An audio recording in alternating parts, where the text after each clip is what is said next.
Hola queridos amigos, bienvenidos a esta entrega número 28 del podcast. Hoy lo he llamado ¿Qué débil es la violencia? No es una serie, no estamos empezando una nueva serie, simplemente es una reflexión sobre algunos asuntos que han pasado últimamente en mi país, en Colombia. Por primera vez estoy haciendo algo que me parece, pues me parecía que debía hacer de una forma distinta, porque cuando alguna vez le mencioné a algunos amigos que quería hacer este proyecto del podcast, ellos me dijeron que yo podía tener como fuente de alimentación lo que escribía en el blog. Entonces, básicamente lo que, bueno, no sé si saben, pero tengo un blog, en algunas veces se lo he mencionado, pulidomiguel.co, y ahí trato de escribir cada, no sé, semana, cada 15 días, sobre algunos asuntos que no necesariamente están conectados. A veces hago series, pero otras veces no tanto. Digamos, cuando empezó el podcast, yo lo quise hacer absolutamente distinto a cómo hago el blog y cómo me he acostumbrado a hacer el blog. Las razones son varias. Primero porque el formato de una serie, de una estructura como de saber a largo plazo, bueno, voy a hablar durante 5 semanas sobre este tema o durante tantas veces, eso me ayuda bastante, me ayuda a organizar las cosas y a grabar y a enfocarme en un tema. Y por otro lado, escribir es distinto a hablar. Si bien es cierto que utilizo la escritura con mucha frecuencia, y escribo para hacer cosas, organizarme, estructurarme, tener ideas más claras, poner frases más concretas. Hablar es distinto y honestamente no me parecía como adecuado andar leyendo, pues para eso cada uno de ustedes puede leer el blog, andar leyendo lo que yo ya escribí. Bueno, a propósito, paréntesis.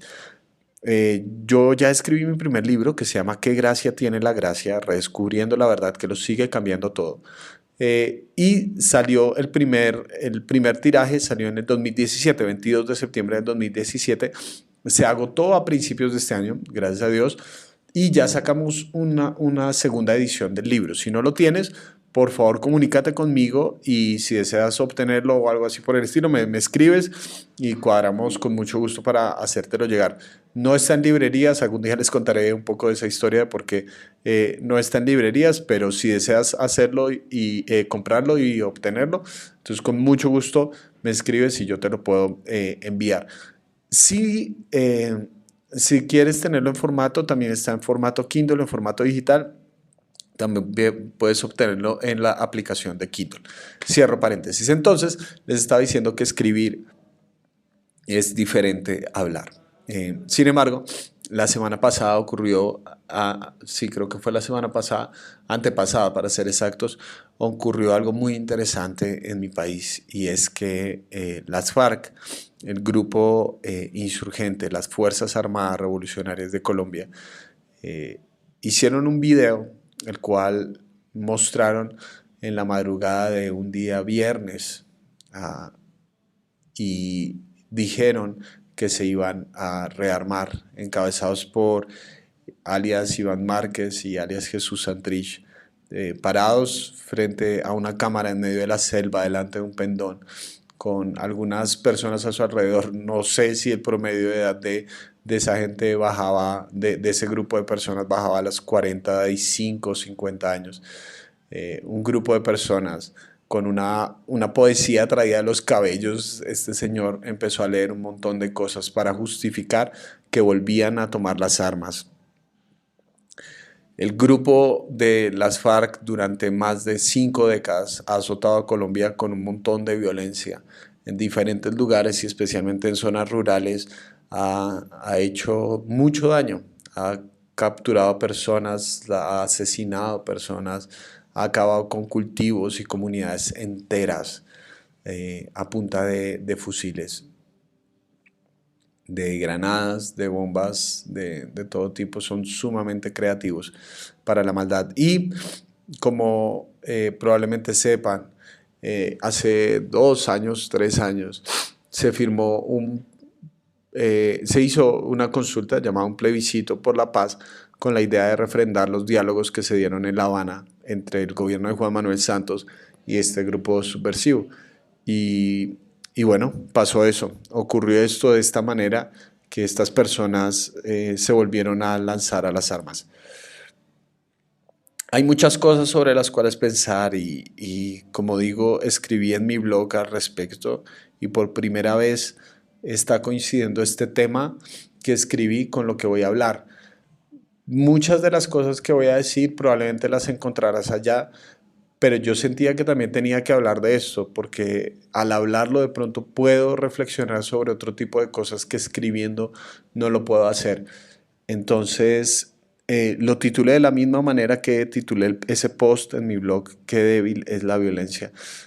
Porque pienso, y lo que yo veo de la reacción de muchas personas en las redes sociales, fue una reacción muy paradójica, ¿no es cierto? Porque la paz o la guerra, ambas cosas, se ha politizado sumamente, porque si tú estás a favor, entonces eres de una posición política, si estás en contra, eres de otra posición política, y de hecho se hicieron un montón de cosas y se dijeron un montón de cosas respecto a este aspecto político. Las campañas presidenciales tuvieron que ver con esto, ¿no es cierto? Giraron alrededor de este tema de estar en desacuerdo, si eres santista, si eres petrista, si eres uribista, si estás a favor o en contra de la guerra, y todo giró en torno a eso. Pero una de las cosas que uno se va dando cuenta es que independientemente de la posición política, la violencia se ha convertido en un lenguaje para nosotros los colombianos. Probablemente no hemos empuñado un arma, probablemente no hemos lanzado una granada, pero la forma como emprendemos la vida está permeada sumamente por la violencia. Solamente tienes que darte una pasada por las redes sociales para darte cuenta que es así. Cualquier persona simplemente dice hola y ya 20 personas le dicen ¿qué tiene de buenos los días? ¿Por qué regaña y tal? Y pelean y pelean. Y todo es una violencia, todo es una ofensa.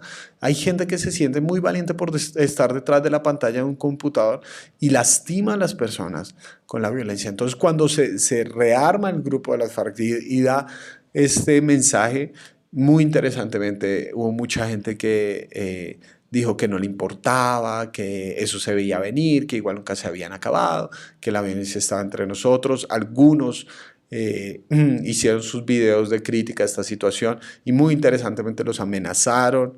Um, es paradójico, ¿no es cierto? Pensamos que combatir la violencia lo tenemos que hacer con violencia. Simplemente si estás en el lado correcto de la balanza, entonces tu violencia es justificable. A nosotros no nos duele la violencia en sí. A nosotros nos duele que nos hagan violencia, pero no hacer violencia.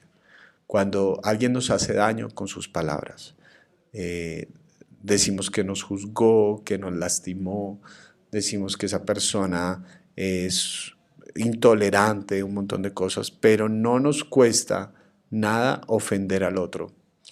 Nos gustan las violencias que nosotros aplicamos, pero no que es la que los otros aplican. Y eso significa que en realidad no es que estemos en contra de la violencia, sino que estamos en contra de ciertos grupos que no usan la violencia, sino están de nuestro lado y a nuestro favor. Eso es muy interesante porque cuando la violencia se convierte en un lenguaje, genera una forma de sociedad, genera una forma de asumir la vida, una forma de asumir las cosas. Y, por ejemplo, cuando pensamos en el concepto de justicia, nuestro concepto de justicia normalmente está mediado por la concepción de la violencia. Nosotros pensamos en la justicia desde un punto de vista puramente punitivo, es decir, queremos castigar un comportamiento, queremos que la persona pague por lo que hizo. Y está bien, eso es verdad y es necesario.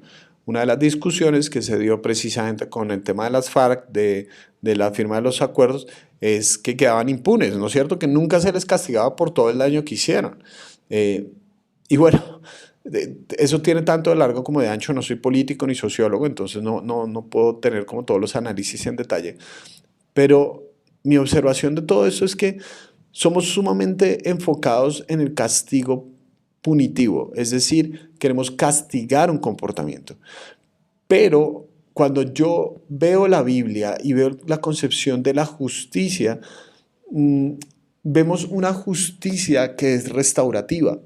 Es decir, un Dios que castiga un comportamiento, pero detrás de castigar ese comportamiento no quiere acabar con una persona, sino restaurar a una persona, porque el problema no es la persona, el problema es el pecado de esa persona, el problema es el daño que esa persona hace. Entonces tenemos que mirar como ese cáncer, ¿verdad? Tenemos que enfocarnos en ese cáncer y dañar ese cáncer, lastimar ese cáncer, acabar con ese cáncer en el proceso de que queremos restaurar a esa persona, ¿sí?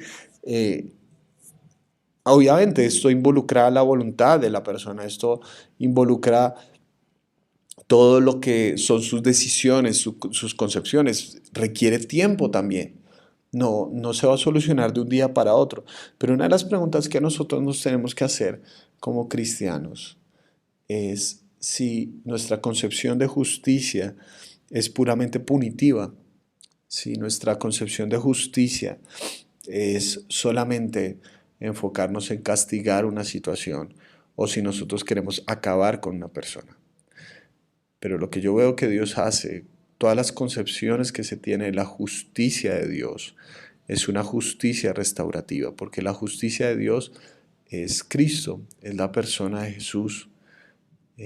Nosotros somos restaurados por la obra de Jesús en la cruz. Eso soluciona un problema teológico muy grande y es que muchas personas piensan que la gracia es injusta. Eso no es verdad. La gracia es absolutamente justa porque Dios no solamente castiga una situación, ¿sí? Cristo absorbe el castigo, absorbe la dimensión punitiva de la justicia. Jesús recibe el castigo sobre sí mismo. Los pecados tienen consecuencias y Jesús absorbe, asume sobre sí mismo en la cruz del Calvario las consecuencias de nuestro pecado. Pero vean que la justicia, el propósito de la justicia no simplemente es castigar una situación, sino restaurar a unas personas. Entonces, eso es lo que nosotros gozamos. A Jesús lo castigaron, pero no se quedó ahí, porque vean que simplemente se trataría de eso, porque diríamos como, bueno, listo, entonces ya, bueno, ya castigaron a Jesús, entonces vivamos como se nos da la gana. No, no, no. Castigaron a Jesús. Jesús absorbió sobre sí mismo el castigo de nuestra paz fue sobre él. Lo que nosotros merecíamos, Jesús lo tuvo. A él se le castigó, pero con el propósito de restaurarnos y de restaurar la relación de Dios con nosotros, con la idea de extirpar este cáncer que nos carcome, que es el pecado. Por eso la violencia no se soluciona con más violencia, porque solucionar la violencia con más violencia simplemente es mantener la violencia en circulación, es simplemente mantener las cosas tal y como están. La historia de nuestro país así lo demuestra. Después de que se levantaron los grupos insurgentes, se levantaron grupos paramilitares e hicieron violencia, hicieron catástrofes, hicieron lo mismo que tanto criticaban. Pero tú no puedes simplemente apoyar un lado o el otro cuando terminan haciendo lo mismo. Uno termina por convertirse en aquello que tanto odia, en aquello que tanto critica, si sigues hablando el mismo lenguaje, si sigues tratando de solucionar el problema con la misma conciencia que lo detonó. No vas a solucionar absolutamente nada. Esas son en parte algunas reflexiones de cómo veo yo que esta situación nos pone en un contexto muy importante dentro de la historia de cómo asumimos las cosas. Pero hay algo más sobre entonces cómo hacemos, porque la pregunta que tenemos es precisamente esa. Esto está tan polarizado que sé que partes de las cosas que yo estoy diciendo, mucha gente lo va a asumir como, entonces estás a favor de la impunidad. Nunca he dicho eso y lo reitero, no estoy a favor de la impunidad. Yo creo que se deben castigar los comportamientos, pero no simplemente para castigar, sino con el propósito de restaurar y hacer una diferencia, que el violento ya deje de ser violento, que la persona rencorosa pueda alivianar las cargas de su vida, que la persona airada deje de vivir con la ira.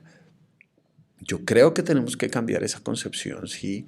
creo que tenemos que cambiar la violencia como la forma de solucionar las cosas. Algún día probablemente, si les interesa, podemos hablar de el tema de la corrección de los hijos. Mucha gente se siente muy orgullosa diciendo como, sí, a mí me golpearon y no me traumaron. Sí, pero eres un hombre sumamente iracundo. Eres una mujer que todo el tiempo tiene problemas de identidad y que se la pasa manipulando a las personas. Sí, eso es, la gente lo dice con mucho orgullo, como sí, a mí no me pasó nada, somos una sociedad normal. No, queridos amigos, no somos una sociedad normal, ¿sí?